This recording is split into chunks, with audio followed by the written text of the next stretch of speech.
And we are so excited today to have the residents of 7 different programs, all 7 residency programs in Ethiopia.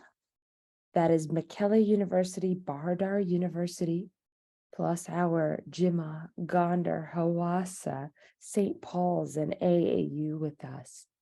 We're thrilled to have the Teaching Hospital of Nepal with us. We're thrilled to have Tilganga Institute of Ophthalmology with us. We're thrilled to have the residents of Bhutan, all the residents of the entire country. We're thrilled to have all the residents from the entire country of Ghana with us. We've got Korle-Bu Teaching Hospital and Kumasi Teaching Hospital.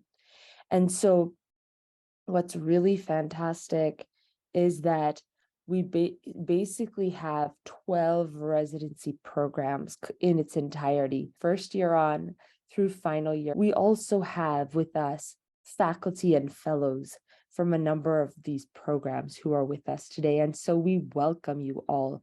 The idea is that we give as many opportunities to you all to learn, to be given access to the best of the best teaching faculty, both from your countries as well as internationally.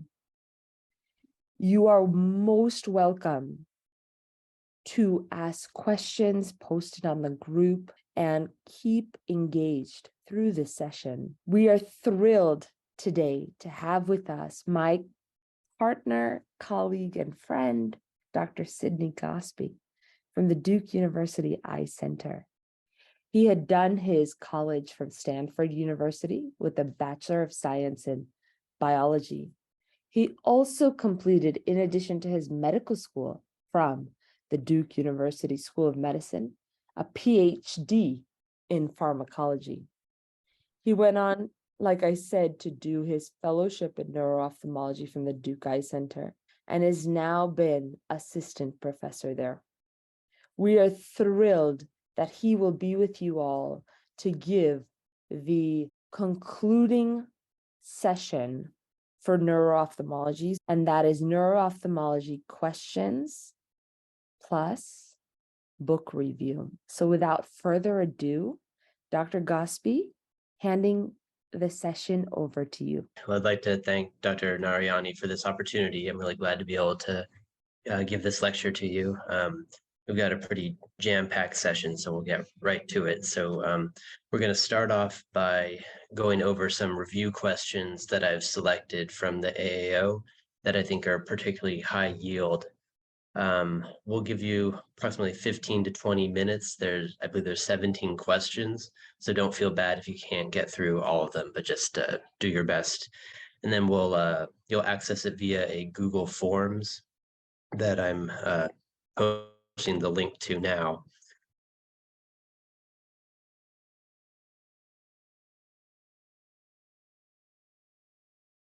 Neuro-ophthalmology is a large topic, and you've had several lectures so far that together have covered the scope of it. Since we only have a limited time today, I'm just going to cover what I consider to be the most high yield topics to make sure that you're really solid on. And so we'll talk about the afferent visual pathway and visual fields, ocular motility and diplopia, and then finally pupils. And then with about 20 minutes to go, we'll start to review the questions. All right, so to start off with the afferent visual pathways. So vision, as you know, begins with light entering the eye. So the light will enter and be refracted by the cornea and the lens and focused onto the neurosensory retina in the back of the eye. The light will pass through the full thickness of the retina before ultimately striking the outer segments of the photoreceptors, the rods and cones in the outermost retina. The photoreceptors then signal to the second order neurons, which are classically the bipolar cells, which then synapse upon the retinal ganglion cells in the innermost retina, and they send their axonal projections out of the eye via the optic nerve. And to do so, the axons all converge upon the optic nerve head running along the retinal nerve fiber layer. It's important to know which parts of the retina are responsible for which portions of the visual field. The nasal retina is what is struck by light coming from the temporal visual field, whereas the temporal retina is responsible for the nasal visual field. And likewise, the inferior retina will receive the input from the superior visual field and vice versa. So it's just important to remember that everything is reversed when it comes to neuro-ophthalmology.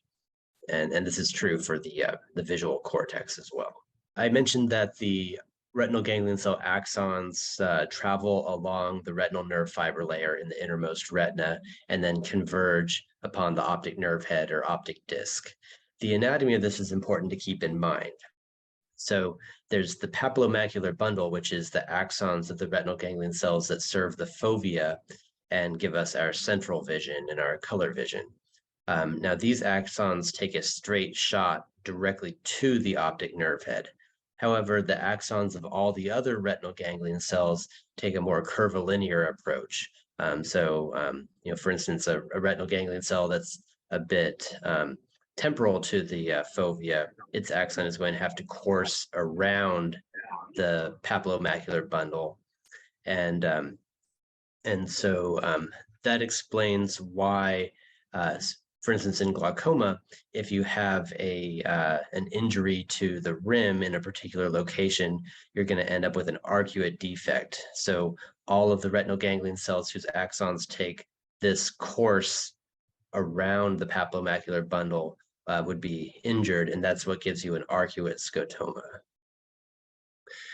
So as for the papillomacular bundle itself, the retinal ganglion cells that serve the fovea, these tend to be injured in toxic, metabolic, and heritable optic neuropathies, such as Leber hereditary optic neuropathy or dominant optic atrophy.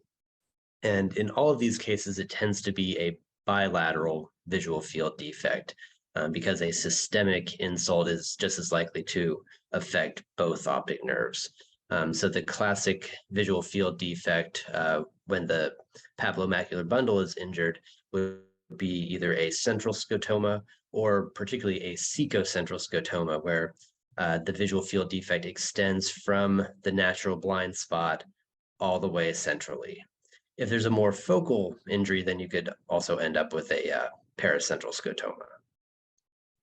Now, this is in contrast again to glaucoma, where you tend to have this more arcuate pattern.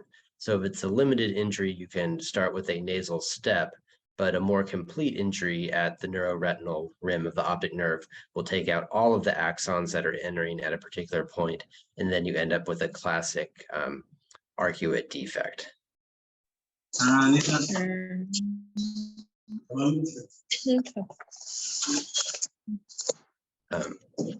All right, so once we exit the eye, the retinal ganglion cell axons will pass through the optic nerve, which then converges with the contralateral optic nerve at the optic chiasm, and then the axons ultimately end up at the lateral geniculate body or lateral geniculate nucleus of the thalamus. This is where the retinal ganglion cells ultimately synapse with their axons. The next order of neurons will then send their axons and loop around the lateral ventricle and ultimately project to the visual cortex in the occipital lobe. Now, those that are inferior and provide us with our superior visual field loop inferiorly and laterally to the lateral ventricle in the temporal lobe, whereas those that give us our inferior visual field are coursing superiorly to the lateral ventricle in the parietal lobe. I forgot to mention, as the optic nerves converge at the optic chiasm, there is a hemidecussation of the axons. So approximately half of all of the axons will cross over at the optic chiasm to the opposite optic tract. So if this is the patient facing us, this would be the right optic nerve and the left optic nerve. For the right optic nerve, the axons that arise from the nasal retina will be the ones that cross over, whereas those arising from the temporal retina will be those that stay ipsilateral and go to the optic tract on the same side. Now it's almost half the decus, it's approximately half the decusate, but it's actually slightly more. So about 53% will cross over, whereas 47% will stay ipsilateral. And that's important to note because if you have an injury to the optic tract, you can actually end up with a relative afferent pupillary defect because it is comprised with a slight majority of fibers that arise from the contralateral optic nerve. So an injury to the left optic tract would produce a subtle relative afferent pupillary defect in the right eye. So it's important to recognize the classic visual field defects that can help you to localize a lesion anywhere along the afferent visual pathway. With the optic chiasm, the classic visual field defect is a bitemporal hemianopsia. So this pattern right here, where the left eye is missing the left hemifield and the right eye is missing the right hemifield. There's also something called a junctional scotoma that is in one of the review questions that we'll touch on at the end. If you have an injury to the optic tract, so after the two optic nerves have converged at the chiasm, then you end up with a homonymous hemianopsia. And the same is true as you move back. What's interesting is that the further anterior you are, the more incongruous the hemianopsia is. So here's an example of what you might see with an optic tract lesion, where in one eye, it's more complete of a hemianopsia than it is in the other eye. In contrast, as you get further back, like in the occipital lobe, the visual field defects tend to be highly congruous, so they look very similar in both eyes. If you have an injury to the optic radiations in the temporal lobe, this will be, again, the inferior fibers that are coursing there. And so this is responsible for your superior visual field. And as a result, you end up with a superior homonymous quadrantenopsia. So this is the classic pie in the sky pattern that you get with a temporal lobe injury. In contrast, if you have a lesion that's more superior in the parietal lobe, that's where the optic radiations that give you your inferior hemifield are coursing. And so that will give you an inferior quadrantenopsia. And then finally, if there is a lesion to the occipital lobe, in particular an infarct, then you will end up with, again, a homonymous hemianopsia. But the classic pattern is to have macular sparing. So you lose the entire hemifield, but you spare fixation. And that has to do with the dual blood supply to the tip of the occipital lobe, because our central vision is at the posterior most tip. And since it has blood supply from both the middle cerebral artery and the posterior cerebral artery, if the PCA, the posterior cerebral artery, is occluded, that will take out most of the occipital lobe, but spare the tip, which also gets the other blood supply. And so you lose everything except for fixation. All right, so just as a few examples, here we have a right superior quadrantenopsia, and the correlate would be pathology of the left temporal lobe.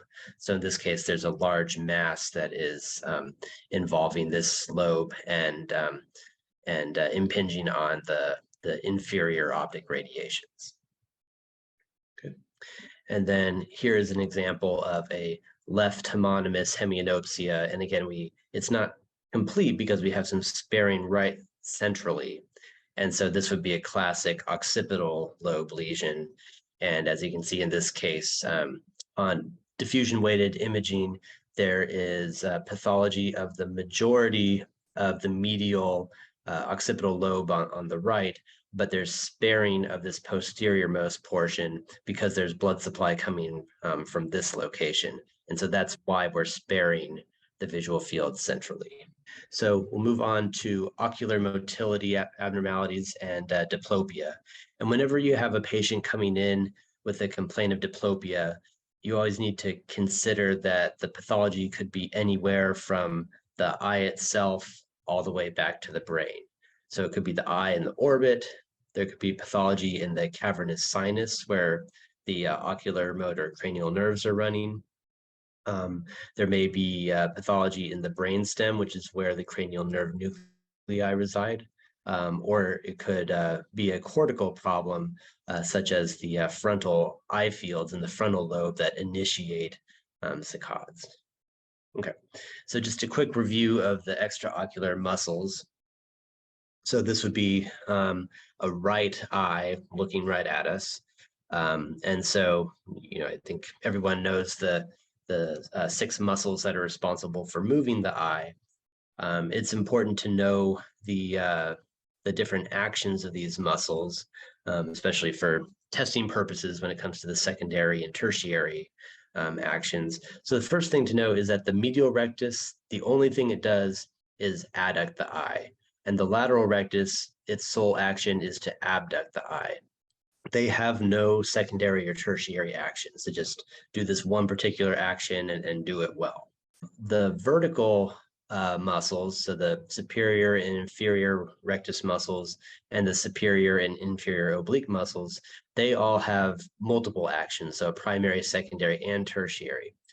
However, because the lateral and medial rectus muscles only have one dedicated action apiece, they don't really need the help. And so the adduction and abduction actions of these other muscles are relegated to being tertiary actions because they're not that important. So for knowing these ones, it's really just about knowing which ones are primary and which ones are secondary.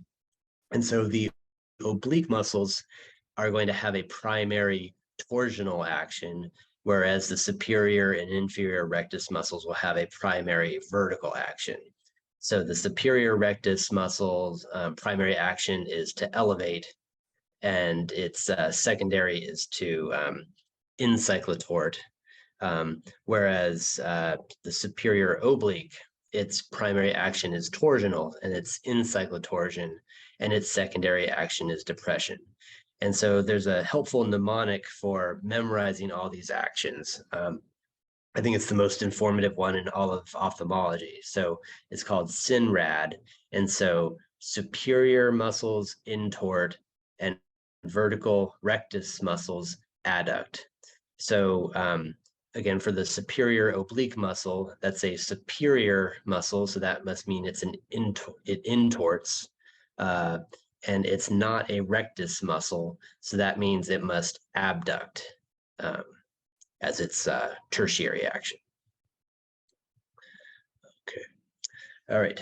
So let's start with where the cranial nerve nuclei reside in the brainstem. So all of the relevant cranial nerve nuclei for us are going to be in either the midbrain or in the pons. So the midbrain is the superior-most or rostralmost portion of the brainstem. And this is where the nucleus for cranial nerve 3, the oculomotor nerve, and then slightly lower for cranial nerve 4, the trochlear nerve, reside. And all of these cranial nerve nuclei are going to be at the posterior portion of the brainstem, whereas their projections will move anteriorly towards the orbit. Okay. So we mentioned the 3rd and the 4th nerve in the midbrain, and then further caudal or inferior, once we're in the pons, that's when we get to the cranial nerve nucleus for the abducens nerve, cranial nerve 6. And it's helpful to note that cranial nerve 7, the facial nerve, it sends its axons in a fascicle that actually loops around the cranial nerve 6 nucleus. And so if you have an injury to the cranial nerve 6 nucleus, oftentimes you'll have hemifacial paralysis as well, because cranial nerve 7 will be impacted in that area as well. Now, virtually all of the cranial nerves directly project their axons anteriorly towards the orbit. The one exception is cranial nerve 4, the trochlear nerve. And in this case, they actually project posteriorly, and there's a decussation at the back of the midbrain. So the left fourth nerve that innervates the superior oblique muscle of the left eye, its nucleus actually resides on the right half of the brain. This is the only cranial nerve where there is contralateral innervation. Okay, so once all of these cranial nerves leave the brainstem as a peripheral nerve, they are going to course forward through the cavernous sinus. And it's important to know the anatomy of the cavernous sinus in order to understand how someone could present with multiple cranial neuropathies simultaneously. So if you take planes through the cavernous sinus from posterior to anterior, you can see how the cranial nerves are laid out. So at the most posterior portion of the cavernous sinus, where we're at the level of the optic chiasm and the pituitary right next to it, we have the internal carotid artery, and then along the side of the cavernous sinus, we have the cranial nerves. So the third nerve is the superior most, and it's actually the closest to the pituitary gland. So if you have a case of pituitary apoplexy where there is an acute bleed in the pituitary gland causing it to rapidly expand, you can actually get compression of the third nerve, and that's the most likely cranial nerve to be affected in a case like that, causing diplopia. Just below cranial nerve 3 is going to be the fourth nerve, the trochlear nerve, and then below that we have the first and second divisions of the trigeminal nerves, so the ophthalmic and the maxillary divisions. It's important to remember that the sixth nerve, the abducens nerve, is the only one of these cranial nerves that actually exists within the cavernous sinus rather than within the wall. So it's particularly susceptible to injury in the case of a cavernous sinus thrombosis, for instance. As we get more anterior, we maintain the same basic layout of these nerves, although ultimately the third nerve will branch into a superior branch and an inferior branch. So at this point, you can end up, pathology can end up causing a divisional third nerve palsy where only some of its actions are compromised. And I'll show some examples of that shortly. So here we have an example of a woman with diplopia. And in this 9 positions of gaze diagram, we can see that she's able to gaze to the right appropriately. However, when she attempts to gaze to the left, her right eye is able to adduct, but her left eye fails to abduct. So she ends up with an esotropia that is most pronounced in left gaze. Whereas up gaze and down gaze are all intact. So this is an isolated abduction deficit of the left eye, which is consistent with a left sixth nerve palsy. So the sixth nerve, again, its nucleus resides in the pons. It's the lowest of the ocular motor cranial nerves. And its fascicle, which contains the axons, courses directly forward, leaves the pons, and then needs to ascend the skull base at a structure known as the clivus before it loops forward into the cavernous sinus. And so, so here's the two nerves, the left and the right, ascending the clivus before they move into the cavernous sinus. And so this is a site where if you have a tumor such as a meningioma at the clivus, you could potentially affect both sixth nerves at once. So the differential diagnosis for a bilateral sixth nerve palsy would include pathology here at the clivus. Okay, so here's an example of a complete third nerve palsy.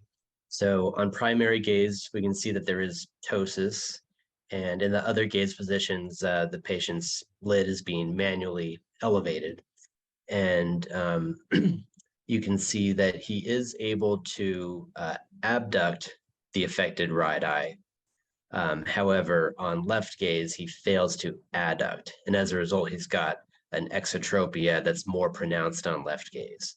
There's also a limitation of up gaze with this right eye compared to the normal left eye, and a deficit on down gaze that's most apparent when that right eye is abducted. You can see it's not getting nearly as far down as the left eye. And that's because when the eye is in abduction, you're isolating the vertical action of the inferior rectus muscle, whereas in primary gaze or in left gaze, you're having the superior oblique have some downward action, so it's not as pronounced here. So it looks like the superior rectus, the inferior rectus, the medial rectus, and the levator muscle are all compromised in this case, and so this is what a classic third nerve palsy would look like. And there may or may not be pupillary involvement as well. All right, so just getting a little bit more into the anatomy of the third nerve. So as I mentioned, at the anterior-most portion of the cavernous sinus, the third nerve will break into two divisions. So the superior division will innervate the superior rectus muscle and also the levator muscle of the lid. So if you just have a superior divisional palsy, you'll have ptosis and an inability to elevate the eye, but the other actions will be intact. Whereas the inferior division will innervate the medial rectus, the inferior rectus, the inferior oblique, and also contains the parasympathetic fibers that will cause constriction of the pupil. So if it's an inferior divisional palsy, you won't have ptosis. You'll still be able to elevate the eye, but you'll have a deficiency in depressing or adducting the eye, and you may have a large pupil as well. So here's an example of a superior divisional third palsy. So we have a definite ptosis on primary gaze, and the patient is completely unable to elevate this right eye. However, he is able to depress the right eye and to adduct it. So this would be a divisional third nerve palsy. And in general, complete third nerve palsies, oftentimes, especially when they come on acutely, are going to be caused by microvascular ischemia. Whereas divisional palsies are much less likely to be ischemic and really raise your suspicion for a compressive etiology. So they always warrant imaging, just like a pupil involving third nerve palsy would warrant doing imaging. And that is because the third nerve is highly susceptible to aneurysmal compression. And in particular, because of how the pupillary fibers are peripheral in the nerve, they're highly likely to be involved when it's a compressive third nerve palsy. And so as the third nerve leaves the midbrain and enters the cavernous sinus, it passes in very close proximity to the internal carotid artery, where it's joining with the posterior communicating artery. And an aneurysm in this area can very easily compress the third nerve and cause a pupil involving palsy. So it's important to rule out an aneurysm in these cases with CT angiography or magnetic resonance angiography, or in very suspicious cases where those aren't showing anything, you can do direct catheter angiography to look for an aneurysm. Okay, so the final cranial nerve palsy that we'll consider is the fourth nerve. And this one is always a bit more subtle to diagnose. In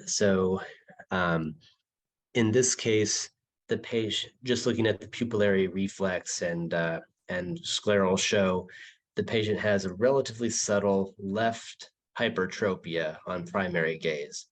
However, when he looks to the right, there's overaction of the inferior oblique, so it drives the left eye up. The left hypertropia is less apparent on left gaze. And then on left head tilt, there's more of a hypertropia than on right head tilt. So a left hypertropia, worse on right gaze and worse on left head tilt, is diagnostic of a left cranial nerve 4 palsy. And this is called the Parkes 3-step test.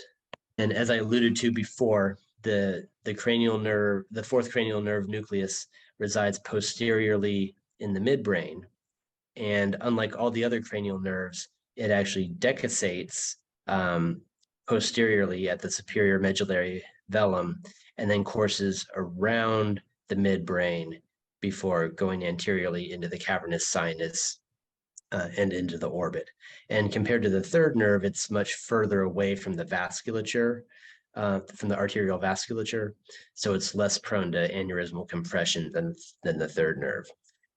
So again, if we're looking down, if we're looking down on this patient's skull, then this would be his, so this would be his right fourth nerve, but its nucleus actually resides on the left side of the midbrain. One other pathway to consider is the medial longitudinal fasciculus, which allows communication between the sixth nerve nucleus and the third nerve nucleus so that the eyes can move horizontally in tandem. So here's a case of a patient with diplopia, and on primary gaze, you see that there's a large angle exotropia. When the patient is asked to gaze to the left, both eyes are able to move left, and this would reduce the diplopia. However, when asked to gaze to the right eye is able to fully abduct, but the left eye, in this case, is not even able to reach the midline. However, before we're calling this a third nerve palsy, it's important to look at the other actions of the third nerve. In this case, the patient is able to elevate the left eye and to depress it. And while you can't see it here because of the lids are being withdrawn, there would be no ptosis in this case. So this would be limited to an adduction deficit of the left eye. And this would be classic for a internuclear ophthalmoplegia, or INO. So an INO is produced by pathology of the medial longitudinal fasciculus, or MLF. And so the way that this communication works is that the abducens nucleus, in this case on the right side, is stimulated by the left frontal eye field in the frontal cortex. So this tells the sixth nerve nucleus that the brain wants both eyes to gaze to the right. And so some of the neurons in the sixth nerve nucleus will send their axons via the sixth nerve to go to the right lateral rectus muscle to adduct that eye. But another portion of the neurons will send their axons across the midline and then ascend from the pons to the midbrain in the medial longitudinal fasciculus to stimulate the ocular motor nucleus, the third nerve nucleus. And then this will stimulate it to send signals to the medial rectus muscle of the left eye, so that as the right eye gazes to the right, the left eye will also gaze to the right in tandem.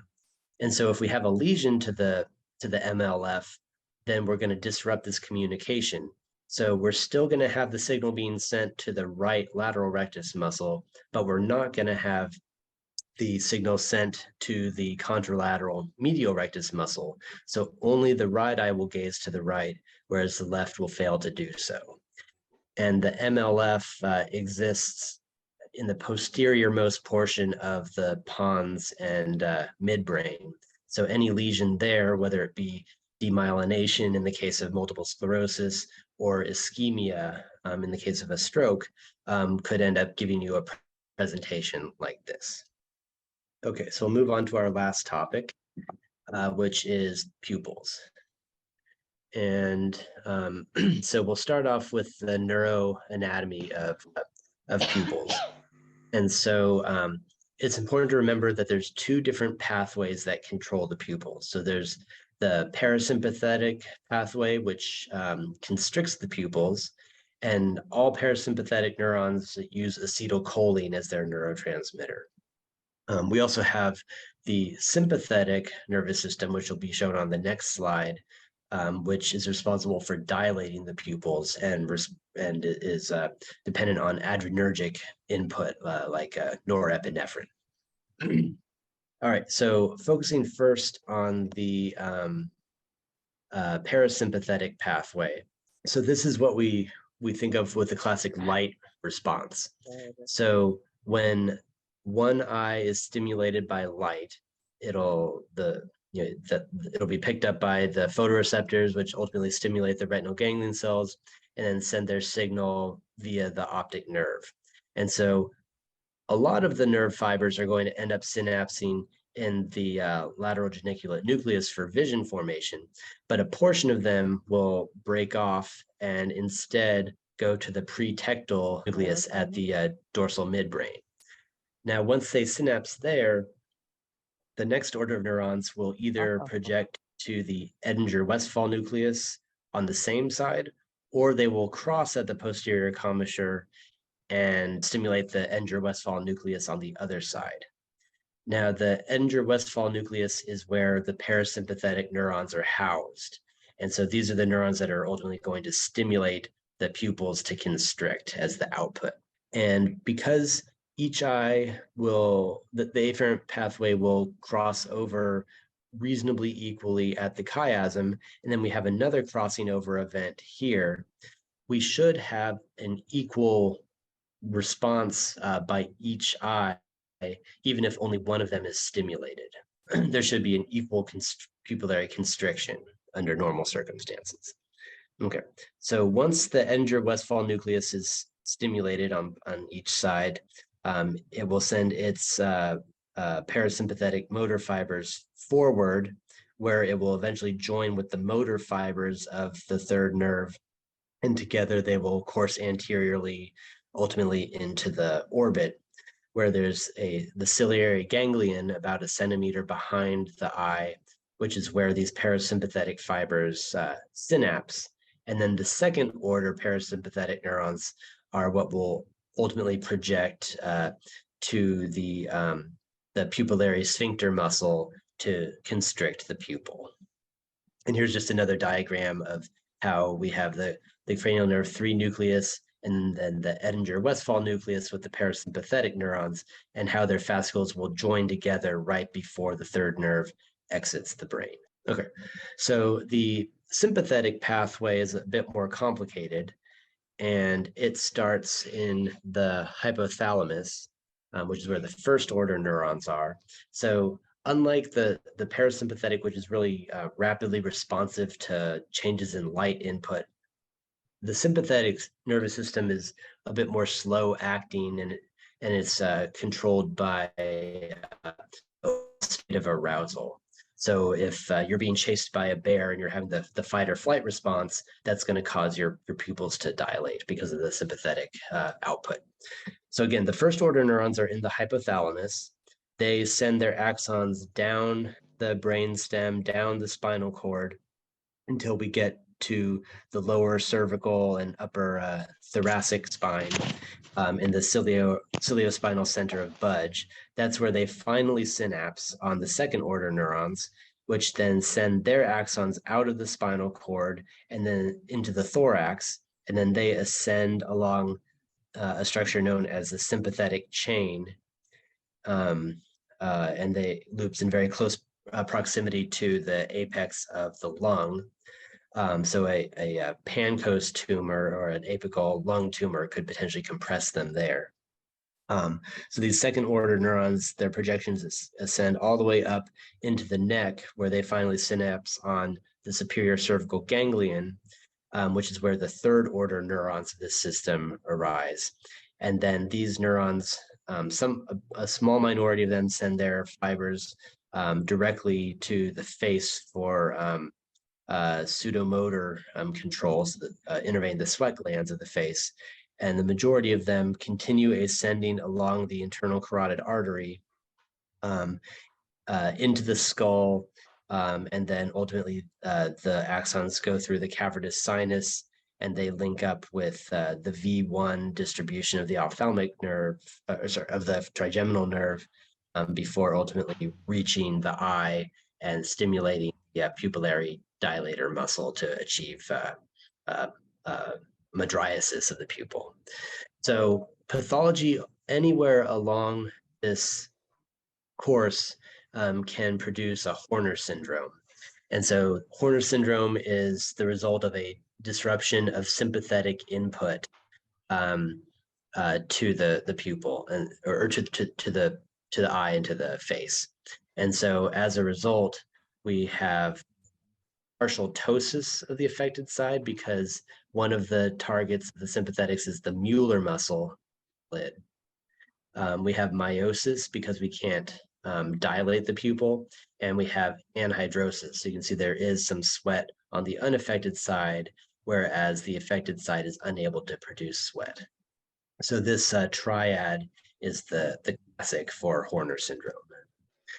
All right, and let's look at time. I think we got about 5 more minutes before we start the question review. So I think that's just enough time. So when we're evaluating anisocoria, there's a very useful flow chart that's available in the BCSC. When someone comes in with anisocoria, the first step to do is to determine whether the discrepancy between the two eyes is more pronounced in the dark or in the bright light. So say we have a patient who has a slightly larger pupil in the left eye than in the right, so 5 millimeters and 4 millimeters. So the question is, if you turn out the lights, does that become a more pronounced difference, or is the difference more pronounced if you have bright light in the room? And depending on what the answer is to that, there's a different way of evaluating it. So if it's the same in dark and light, so in the dark, both pupils will be larger, but if there's still just a 1 millimeter difference, just like there is in the bright illumination, and it's only up to, say, a millimeter difference, this is called physiologic anisocoria, and about 20% of normal people will have a difference in the pupil size up to 1 millimeter. So this would be a very reassuring finding and not warrant any further workup. It's also important to just look under the slit lamp and see if there's any defect in the iris itself that might explain the differences between the two eyes. But ultimately, if you find that the difference is greater in dark or greater than light, then there's a particular differential diagnosis for each of these. Okay, so if the difference is greater in the dark, so in this case, we turn out the lights, the right pupil does not dilate, so it's still 4 millimeters, whereas the left does appropriately dilate, so it's 7. So now there's a 3 millimeter difference in the dark compared to 1 in the light. That's concerning for a Horner syndrome. So in this case, the pathology would be of the right eye that fails to appropriately dilate in the dark. And so this suggests that there's a disruption of that sympathetic input that's needed to dilate. And so to formally diagnose a Horner syndrome, we can do the cocaine test. And cocaine disrupts the reuptake of norepinephrine. And so it basically can strengthen the sympathetic response at the pupil, presuming that there is some sympathetic input to begin with. So if we do the cocaine test and that causes the worrisome pupil to dilate, then we know it's just a physiologic situation and the sympathetic nervous system is intact. However, if we do the cocaine test and the eye that we're concerned about fails to dilate in response to cocaine, that suggests that there's no norepinephrine at the synapse to begin with because of a Horner syndrome. And so this would allow you to diagnose a Horner's. The test that we do more commonly in the clinic, at least in the US, is the aproclonidine test because it's not a controlled substance. And in this case, aproclonidine is a weak alpha-1 agonist that usually does not achieve pupillary dilation in a normal person. However, in the case of a Horner syndrome, where there's a chronic deprivation of norepinephrine, the pupillary sphincter muscle cells become hypersensitive to adrenergic input. And so even this very weak agonist can dilate a Horner's pupil. And so this can actually cause a reversal of the anisocoria. So the left eye, which is non-pathological, does not respond to the aproclonidine, so it stays at 5 millimeters, whereas the Horner pupil, which is hypersensitive to adrenergic input, it does dilate, and so it ends up being the larger pupil. So this would be an alternative way to diagnose Horner's. And then finally, there's a classic drop test to distinguish between a first or second order Horner syndrome and a third order. So third order would be the final neurons whose cell bodies reside in the superior cervical ganglion. And so if we do the hydroxyamphetamine test, which directly releases norepinephrine from the third order neurons, if it's a third order Horner's, then we're going to fail to dilate the affected pupil. And that's because these neurons are dead to begin with. And so even stimulating them doesn't produce any dilating effect. Whereas if it's a second or first order Horner's, the third order neurons are still alive. They're just not being stimulated by the first or second order neurons. And so if they are given this drop, they're perfectly capable of releasing norepinephrine and dilating the pupil. So this is a way that we can distinguish where the lesion is and guide the imaging workup for a Horner's. Okay, and then the final thing we'll cover is what to do if the anisocoria is greater in the light. Okay, so in this case, we turn on the bright lights and the right eye is able to constrict from 4 to 3, whereas the left pupil remains at 5. So in this case, it's the left pupil that's pathologic, unable to appropriately constrict. And so the differential for this could include an 80s tonic pupil or a third nerve palsy or pharmacologic dilation. And so we can distinguish that with the pilocarpine.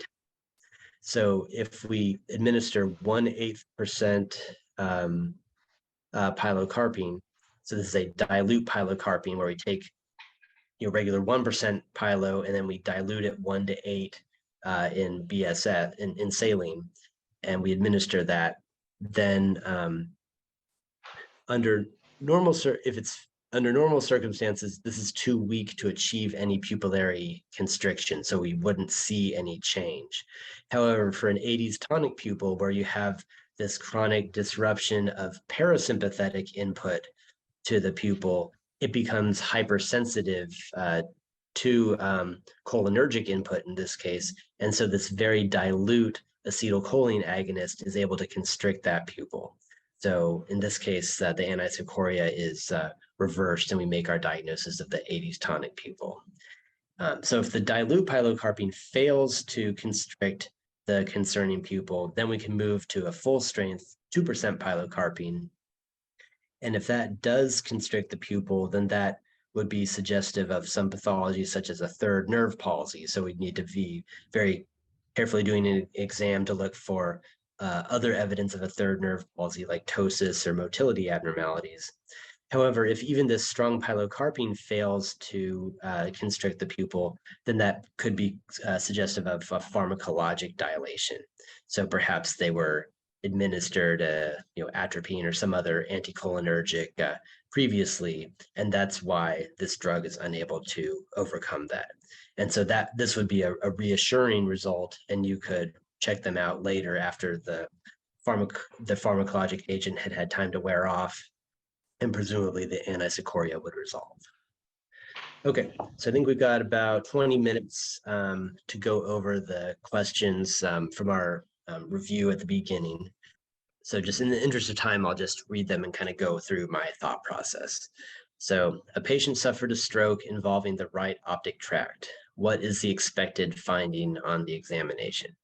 So it's the right optic tract, and we know that everything post-chiasmal that's on the right will involve the left, will control the left hemifield.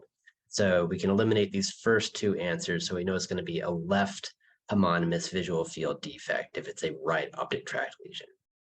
And then the question is, where is the relative afferent pupillary defect?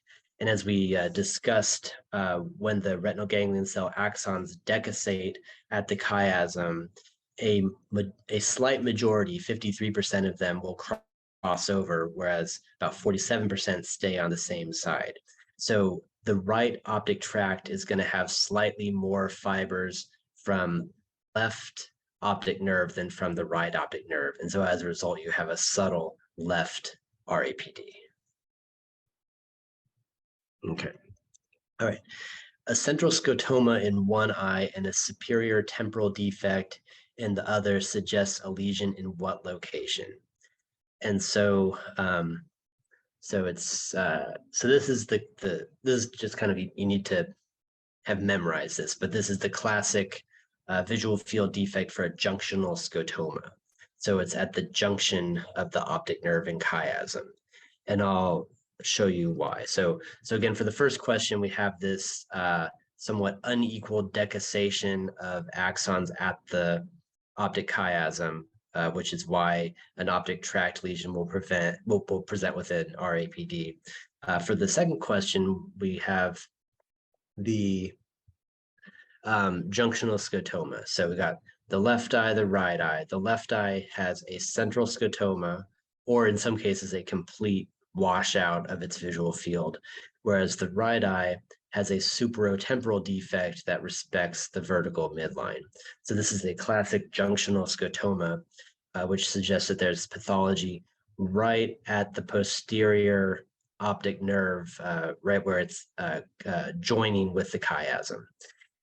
And so the reason for this pattern is not entirely understood. It's been attributed to a phenomenon called Wilbrand's knee, which is that when axons that are crossing over from one optic nerve to the contralateral optic tract, they may briefly loop forward and then back. And so, and this structure is called Wilbrand's knee.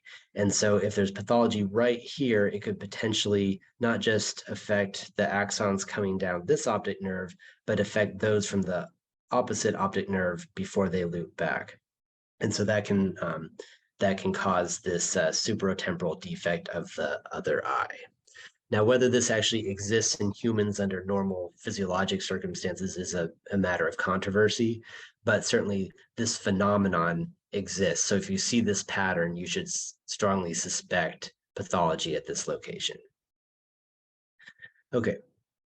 A 59-year-old man complains of decreased vision immediately upon emerging from anesthesia following cardiac bypass surgery. And we'll see a few cases like this each year at Duke. So the question is, what caused this bilateral vision loss? So the patient reports bare light perception in both eyes. The eyes look fine externally, full ocular motility. In this case, the pupil reaction remains brisk in both eyes, and the fundus exam is normal. So no, CRAO, no obvious optic disc edema. What should be the following diagnostic procedure? So in this case, the pupils are normal. So that suggests that there has not been an insult to the bilateral optic nerve, so that would cause sluggish pupils. So the fact that he's got bilateral vision loss with a normal eye exam and normal pupil reaction suggests that it's likely to be a visual cortex pathology. And in this setting, after heart surgery, probably a stroke. And so in this case, we would perform an MRI if possible, or a CT to look for evidence of a stroke in the occipital lobe. So ESR would be looking for, possible giant cell arteritis, which can cause a posterior ischemic optic neuropathy, where you might have a normal fundus exam. But again, if it's the optic nerve that's affected, you would expect sluggish pupils, not normal pupils. And then for FA or a carotid duplex, that would be suggesting that ischemia occurred at the level of the optic nerve or the retina. And again, we're not seeing evidence of that on the exam. So suspecting that this is a visual cortex pathology, MRI would be the appropriate study. Okay. Similar question. So what's the most likely diagnosis in a 48-year-old man who awakens after cardiac bypass surgery with decreased vision, but this time just in the right eye? He manifests a right relative afferent pupillary defect, but a normal fundus exam, so no optic disc edema or retinal whitening. Okay, so it's not a cilioretinal artery occlusion, or that would show on the fundus exam. You would see the retinal whitening along the cilioretinal artery. It's not an occipital stroke because in this case, the decreased vision is limited to one eye, whereas occipital would be a homonymous defect in both eyes. Optic neuritis certainly could cause decreased vision and an RAPD. However, the likelihood of it would be highly coincidental to have cardiac surgery and immediately upon waking up to have suffered optic neuritis. So it's much more likely that it's an ischemic etiology in this case. And invasive surgeries are one of the cases where you're most likely to develop a posterior ischemic optic neuropathy, where you infarct the optic nerve and lose vision, but you have a normal optic nerve on the fundus exam in the acute phase. So there's no disc edema. Whereas anterior ischemic optic neuropathy, which is more common in people just coming to your clinic, that one has disc edema. So in this case, having just had an invasive surgery, posterior ischemic optic neuropathy is the most likely. Okay. 25-year-old woman complains of 2 days of eye pain and blurred vision in the left eye. Her visual acuity is down to 20/80 in that eye, and she does have a relative afferent pupillary defect in the eye. The left optic nerve is mildly edematous. Which of the following statements is not true? Oral steroids will increase her risk of recurrent optic neuritis. IV steroids will improve the final visual outcome.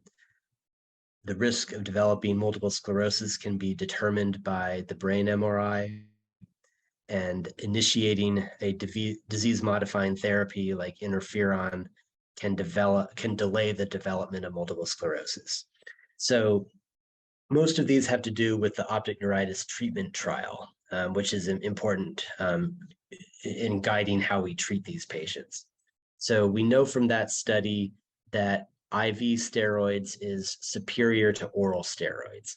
So the patients who received oral steroids had a higher likelihood of having recurrent optic neuritis. So we never treat patients with like 1 mg per kilo of prednisone, like we do for other inflammatory conditions. So this is true, that it increases the risk of recurrent optic neuritis. IV steroids will improve the final visual outcome. So this is not true. So IV steroids will hasten the recovery of vision, but ultimately the final recovery will be the same as if you didn't give them steroids at all. So if this was that it will speed up visual recovery, that would be true, but this statement as is false. So that's going to be the answer to this. The risk of MS can be determined by the brain MRI. That is a true statement. If there's CNS white matter lesions on the MRI at the time of the optic neuritis, that increases the risk of going on to develop MS. So if you have at least one brain lesion on the MRI, you have a 75% risk of developing MS, whereas it's only 25% if the MRI is clean. So that's a large reason why we do MRIs in this case, is to gauge someone's risk for developing multiple sclerosis. And then finally, other studies such as the CHAMPS trial showed that if you give these patients a MS medication, then that can reduce the likelihood or delay the ultimate development of multiple sclerosis down the road. So the only false statement here is IV steroids improving the final outcome. All right, 22-year-old woman with acute vision loss in the right eye and pain with eye movement from optic neuritis due to MS is most likely to have which one of the following clinical findings? So a right afferent pupillary defect, that's like pretty classic for a unilateral optic neuropathy, so that sounds promising. Is she likely to have optic disc edema with a macular star? And the answer is no. So in typical demyelinating optic neuritis, you're likely to have a very mild fundus exam. So it might be completely normal. 2/3 of cases, the optic neuritis is posterior and you don't see any optic nerve manifestation. A third of the times you can have some optic disc edema, but it's going to be mild. So you're not going to expect to see an exuberant optic disc edema where you're having exudates in a macular star pattern. Anisocoria greater and light.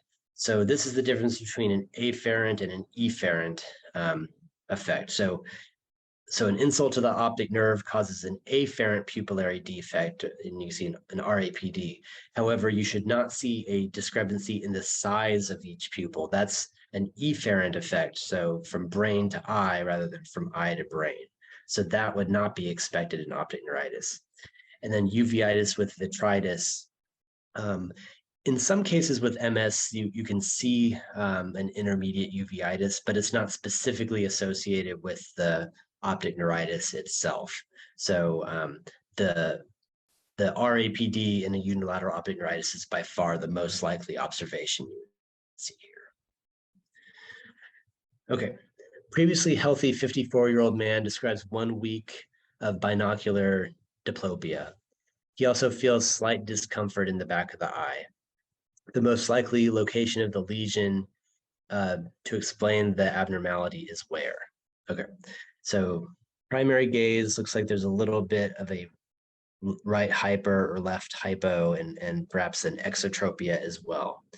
So patient tries to look left, his right eye is able to adduct, left eye fails to abduct, tries to look right, the right eye can do it, the left eye cannot adduct.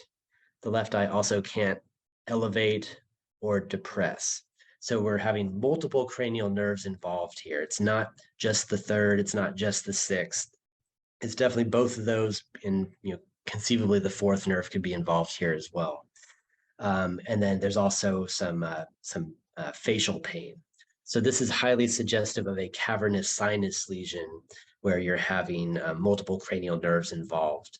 The orbital apex would also be a possibility, but the question stem does not mention any decrease in vision. So there's no reason to think that the optic nerve is involved here. So the cavernous sinus is labeled by letter C. This is the cavernous sinus here where those cranial nerves are moving. It's not just the lateral rectus muscle, or we would only have an issue with abduction of the eye. And then the brain stem, because you would need to have involvement of both the midbrain and the pons to have all of these cranial nerves affected. That would be unlikely here in the absence of others. And then the temporal lobe is unrelated to ocular motility. So the answer is C for the cavernous sinus. And here's just that diagram that I showed earlier where within the cavernous sinus, we have multiple cranial nerves coursing. So the third nerve, the fourth nerve, and the sixth nerve. So all of those would be affected by a cavernous sinus lesion. Okay. What is the primary clinical feature that aids in distinguishing a lesion of the cavernous sinus from the orbital apex? And I actually just mentioned that in the last question. So, so the presence or absence of optic nerve involvement. All right, so the optic nerve, along with all these cranial ocular motor nerves, is present at the orbital apex as it enters to go to the eye. So an orbital apex lesion could affect all these motor nerves as well as the optic nerve. However, the optic nerve is not in the cavernous sinus. It's next to the cavernous sinus. So a cavernous sinus lesion would affect cranial nerves 3, 4, and 6, but it should not affect the optic nerve. So the presence or absence of optic nerve dysfunction is what allows you to clinically distinguish those two locations. Whereas the presence or absence of involvement of the superior division without inferior division of cranial nerve 3, those split apart, those two divisions split apart in the cavernous sinus. So a cavernous sinus lesion interiorly could affect one and not the other. And likewise, within the orbit, you could have one or the other affected. So that does not distinguish it. The involvement of V1, so the ophthalmic division of the trigeminal nerve, that courses through both the cavernous sinus and the orbit. So that would not distinguish between the two locations. And then likewise, the sympathetic nerves, those do travel in the cavernous sinus. And then within the orbit, they're going with a division of the third nerve. A V1. That would also not distinguish the two locations. So it's really whether or not the optic nerve is involved. It tells you, is it cavernous sinus or is it orbital apex? 32-year-old woman presents with 3 to 4 month history of intermittent diplopia. She has irritation and pressure around her eyes. Visual acuity, color, and fields are normal. Externally, the right upper eyelid is at the upper limbus. The left upper eyelid covers 2 millimeters of the cornea. There's slight injection of both eyes with some chemosis on the left. Versions are normal, but cover testing demonstrates a small left hypertropia on upgaze. Corneal sensations normal. Which of the following is most appropriate? Okay, so this is written in kind of a tricky way where they talk about where the lid position is. And it says the right eyelid is at the upper limbus, the left covers 2 millimeters of the cornea. If you think about it, so you want to say that this is ptosis, but if you think about it, in a normal eye, the superior cornea actually is covered by the lid. And so if the lid is settling down at the upper limbus, that's actually lid retraction. That's abnormal. So in this case, it's the right eyelid that's abnormal, it's retracted. And then we have conjunctival injection and some chemosis and a left hypertropia. So this constellation is suggestive of thyroid eye disease, where you have orbital congestion and you have lid retraction.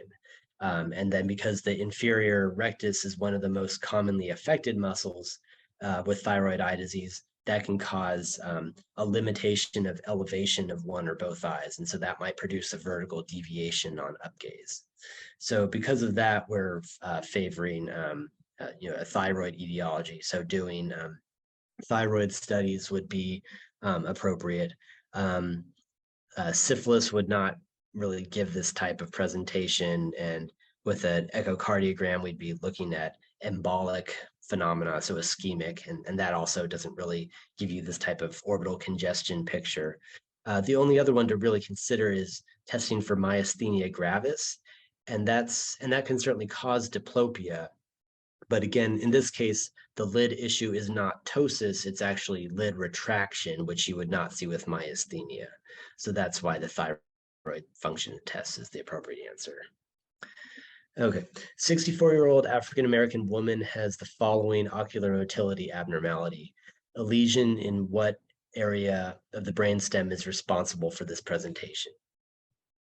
Okay, so we've got an exotropia on primary gaze, and on right gaze, the left eye fails to adduct. It remains in abduction, whereas on left gaze, both eyes are able to gaze in that direction.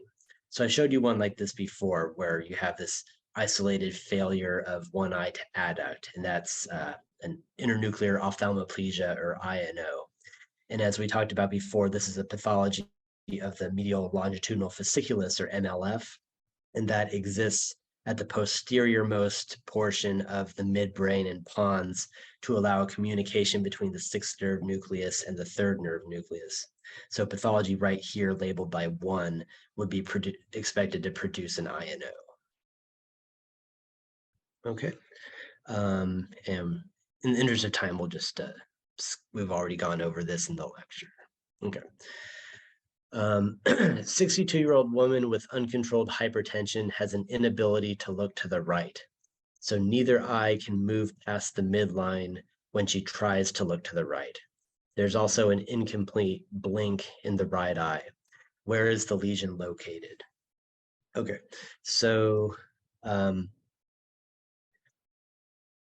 so we talked about before that the sixth nerve nucleus is responsible both for stimulating the ipsilateral lateral rectus muscle. So if it's, say, she's unable to look to the right.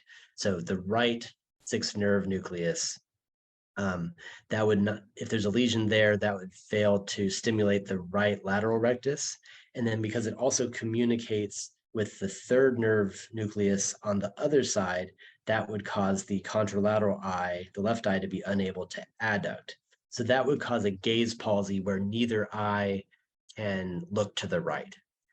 And then as far as the incomplete blink response, I mentioned earlier that the seventh nerve, the facial nerve, its fascicle actually loops backwards around the sixth nerve nucleus before coming out as the seventh nerve. So if you have a lesion right here, in addition to a gaze palsy where neither eye can gaze in that direction, you may also have a facial nerve palsy. And so that would explain the incomplete blink here. All right. 67-year-old Asian man consulted you 3 months ago with an isolated right sixth nerve palsy for 3 months. He had an extensive workup, including a CAT scan that was negative. However, now he presents with a left sixth nerve palsy in addition to the persistent right sixth nerve palsy. So now he's got a bilateral palsy. The results of the rest of his eye exam are normal, and there's no proptosis.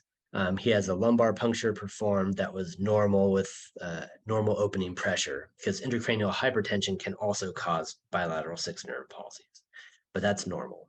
So what's the likely location of this palsy, of this pathology? Okay, so bilateral abducens nucleus is not going to be the answer. So first of all, it would be uncommon to have two discrete lesions on either side.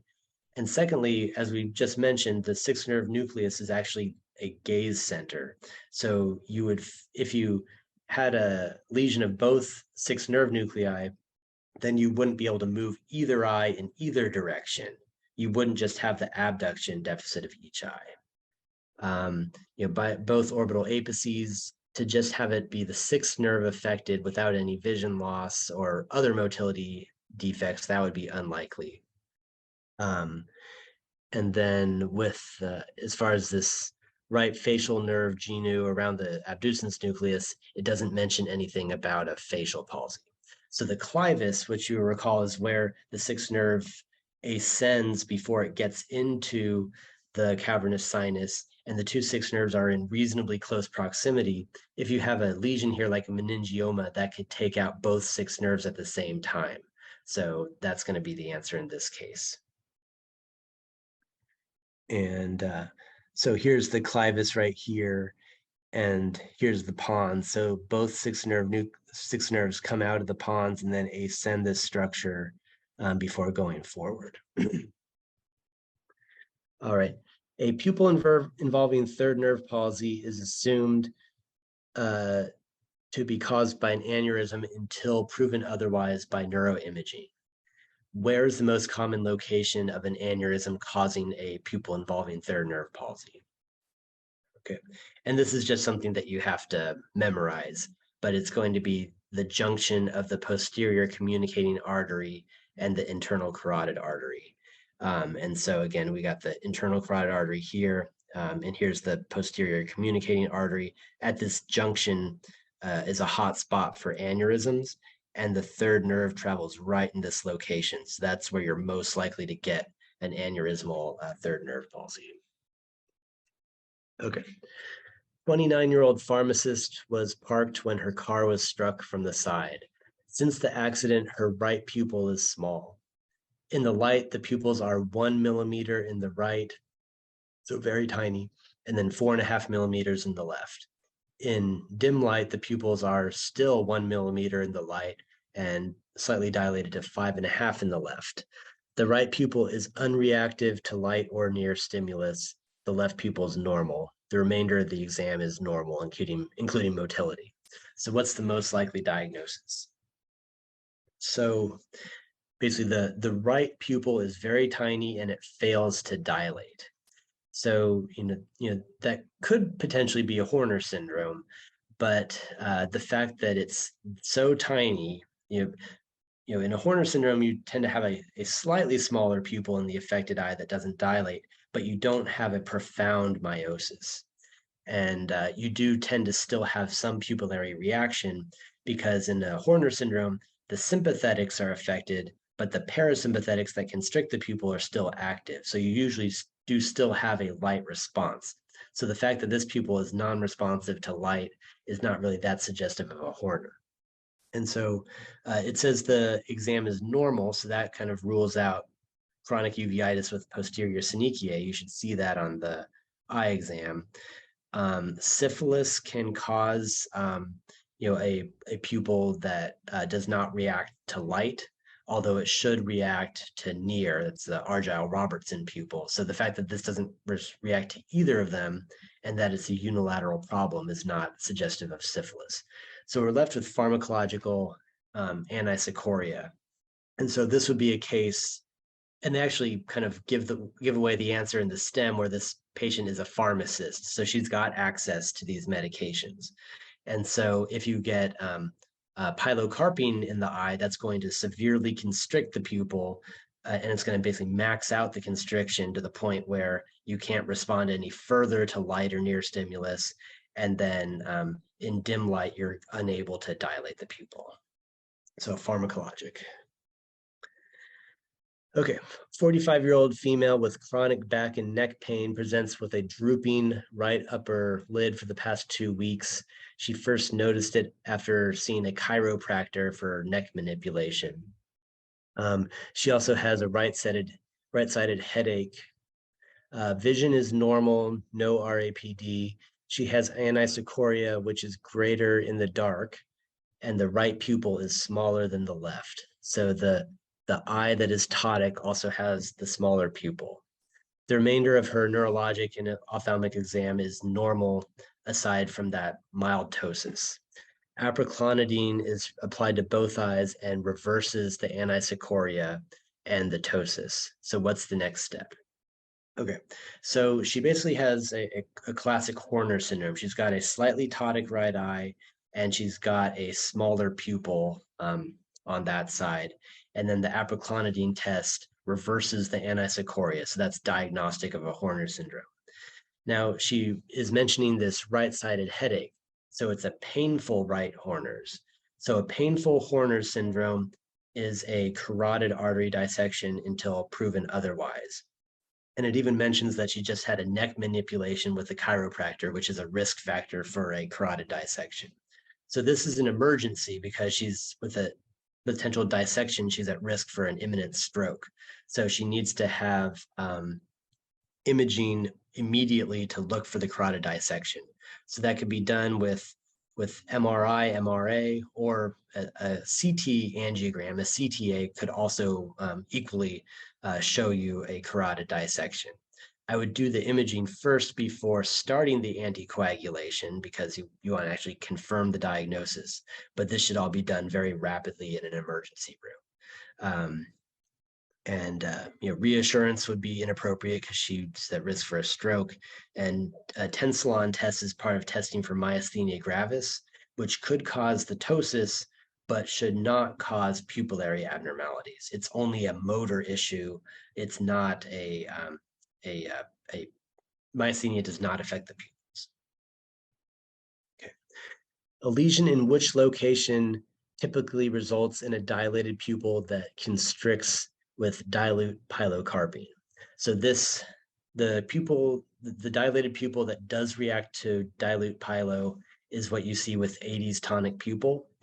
And that is pathology that's located at the ciliary ganglion, right about a centimeter behind the eye. So that's where the first order parasympathetic neurons synapse with the second order neurons that ultimately go to the pupillary sphincter.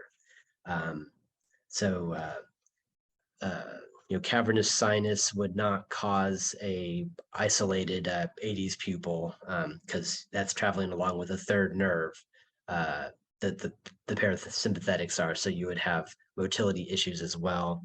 The iris sphincter, if you had iris damage that caused a blown pupil, that should not constrict to the dilute pilo. You'd have a mechanical issue where it's not constricting to anything. And then the midbrain could cause a like a dorsal midbrain syndrome where you have light near dissociation, where you don't react to light, but you do to near. But because you don't have the loss of parasympathetic input, you don't have a presentation like an 80s pupil that would be responsive to Pilo. So this is the answer for an 80s pupil. Okay. Which of the following disease entities would be expected to result in a second order Horner syndrome?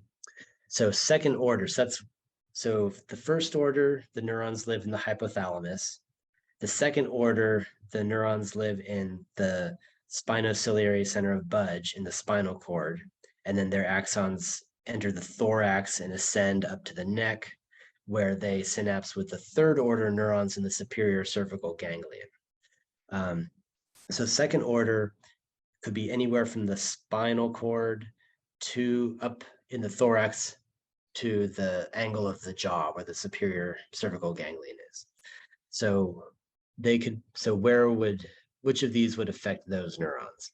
So a Wallenberg syndrome is another name for lateral medullary syndrome, where you have pathology to the medulla of the brainstem. So that's not, that would be first order neurons affected there. Cluster headache would be affecting the third order neurons. So just before you're stimulating the eye. Lung cancer metastasis to the cavernous sinus, again, that would be the third order neurons, the ones that are just approaching the eye. So the only one that's affecting the second order neurons would be a thoracic aortic aneurysm, where you have this outpouching of the aorta that's pressing the cervical, the sympathetic chain as it's ascending the thorax. So D would be this case. All right, great. So I'm happy to take any questions if anyone would like some clarifications on the lecture or any of these questions. Yeah, let's open it up. We can go back to any of those questions. It can be about any of your reading, and it can be about any of the content that Dr. Gospe has taught today. Really, this is your time, so feel free to ask any questions, because this is really, it's not easy stuff. Neuro-ophthalmology, Dr. Gospe, not easy. So there's a question that has come to me directly. Argyle Robertson pupil, please touch on it. Right, so that's seen with neurosyphilis, and so the sign there is that you do have an abnormal pupil reaction. So you have pupils that do not have a robust light response. So you do direct stimulation of the eyes with light, and you have a very diminished constriction to that. However, if you have the patient look at near, so if they follow your pen light in towards their nose, then you will have a robust constriction. So that's a light near dissociation. It should be bilateral, and in general, those pupils are going to be smaller than normal as well. So that would be something that you look for in someone who's at risk for syphilis. There is a question about bilateral INO versus myasthenia gravis. And then another question has come on the group. Cranial nerve 6 nucleus is a visual center, but does it have any communication with cranial nerve 4? So myasthenia can do anything. It mimics any type of situation. So you could, and in fact, that's often the cause of something called a pseudo-INO, where you have a isolated adduction deficit, so it otherwise looks very much like an INO. You might not have the abducting nystagmus in the fellow eye that you have with a true INO, but yeah, so that's definitely something to consider on the differential. So if you do an MRI and you don't see any pathology at the MLF in the brainstem, then certainly considering myasthenia is a reasonable thing to do. You may also see with myasthenia, you're likely to see other deficits as well, and maybe some ptosis, but it is possible to have one eye just failing to adduct, and that's the only manifestation of myasthenia. Or I think the question you had to do like a bilateral INO, theoretically myasthenia could be affecting the medial rectus in both eyes simultaneously and give you that type of appearance. Just it's really hard to distinguish. If there's fatigability to it, then that might be more suggestive of myasthenia than a true INO, but it's just something you have to consider on your differential. And then, so the cranial nerve 6 nucleus is a visual center, but does it have any connection with cranial nerve 4? So to my knowledge, the 6th nerve nucleus does not communicate with the 4th nerve. And that's because what does the 6th nerve do? It abducts the eye. So all it cares about is horizontal motility of the eyes.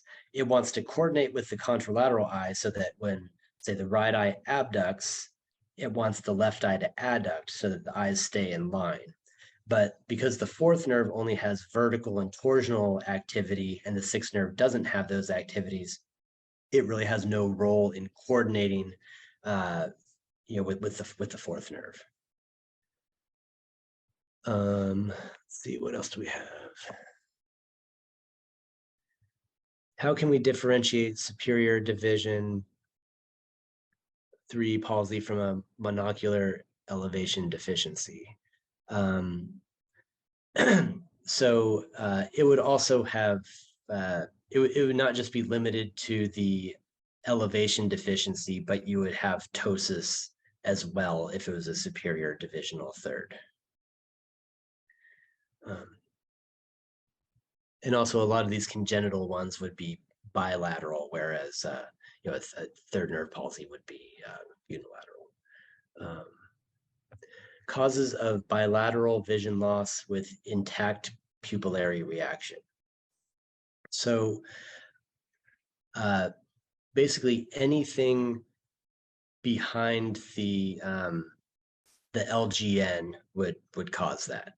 So if the optic nerve, optic chiasm, or optic tract is affected, then you're basically damaging the input that's ultimately going to be used to stimulate the pupillary response. So you would expect diminished pupil responses with anterior pathology. But after those retinal ganglion cell axons that are destined for the pretectal nucleus have already branched off, then anything in the visual pathway behind that would cause vision loss, but not affect the pupil response. So the LGN itself would cause vision loss without affecting the pupils. The optic radiations and the visual cortex, a lesion in any of those areas would not affect the pupil response. In which pathologies we get a paradoxical pupillary reaction? So the mechanism of this is not well understood, but it tends to be congenital or early childhood pathologies of the retina and the optic nerve. So labor congenital amaurosis would cause a paradoxical pupil, and like achromatopsia, and then dominant optic atrophy that presents at an early age. Those can cause paradoxical pupil reactions where you turn out the light, and rather than dilating, the pupil constricts. But I think it's not really well understood the circuitry that actually causes that phenomenon to occur. But if you observe it, then you should be looking very carefully for retinal and optic nerve pathology and potentially doing electroretinography to look for some type of congenital retinal disorder. On the last practice question, what if the lung cancer is apical? Right, so I think they were just trying to confuse you there with the lung cancer. So I think that they're basically trying to trick you here. So lung cancer can cause a second order Horner's, But so if you have a Pancoast tumor, which is an apical lung tumor, and that's pressing on the sympathetic chain, that will cause a Horner syndrome, and it will be a second order Horner. So it's definitely true that D is the right answer. For C, the issue is that they're saying that it's metastatic to the cavernous sinus. And so if the metastasis is affecting the sympathetics in the cavernous sinus, those are third order neurons, not second order. It doesn't say where in the lung the cancer was. So I think that's just kind of a red herring to distract you from the correct answer. But it's definitely true that an apical lung cancer, regardless of whether it's metastatic, could cause a second order Horners. Can't a meiotic pupil due to meiotic drugs be more constricted in light? Probably not. If it's wearing off, then certainly it could. But if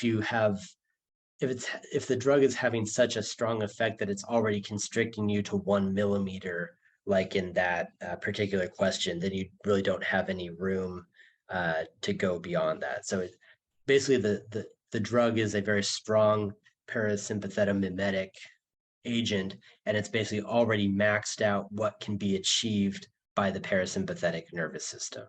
So that's why it didn't any further react.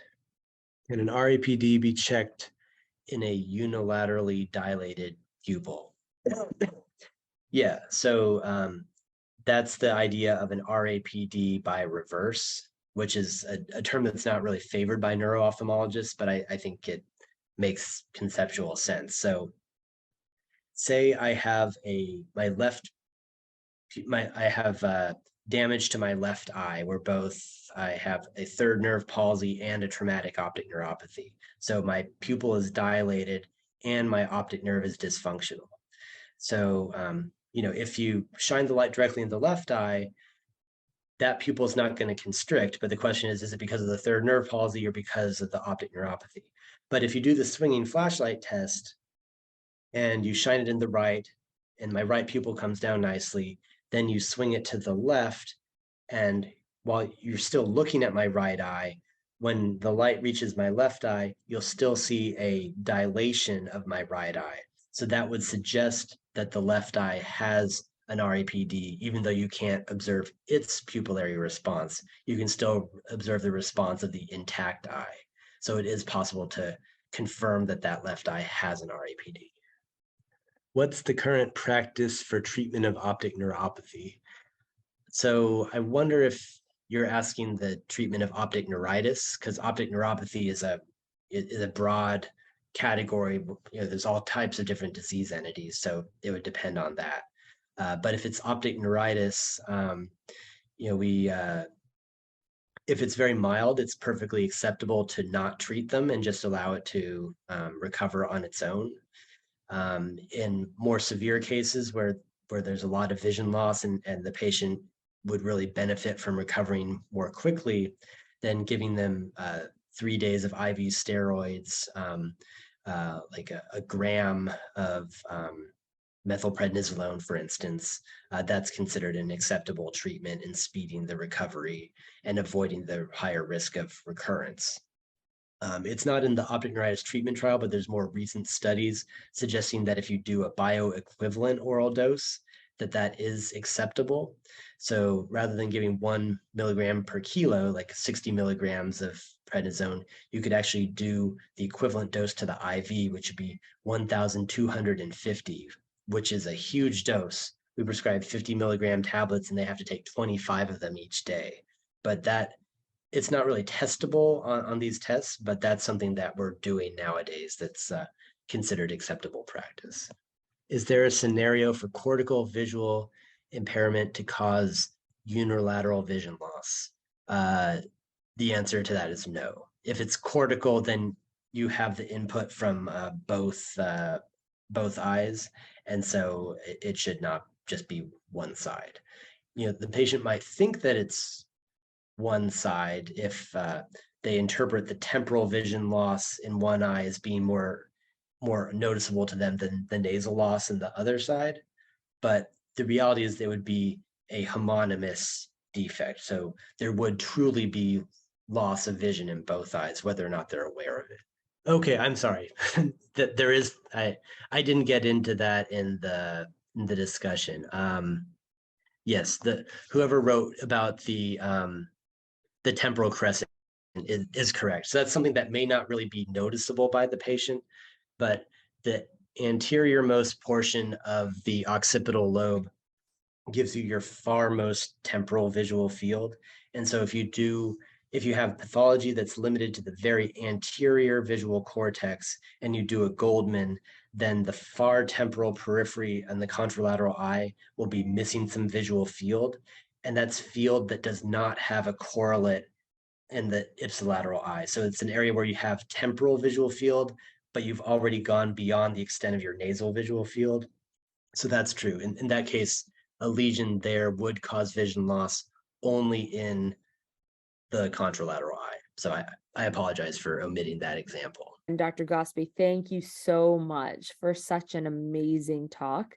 Condensing neuro-ophthalmology into one session is not easy, and it was absolutely riveting.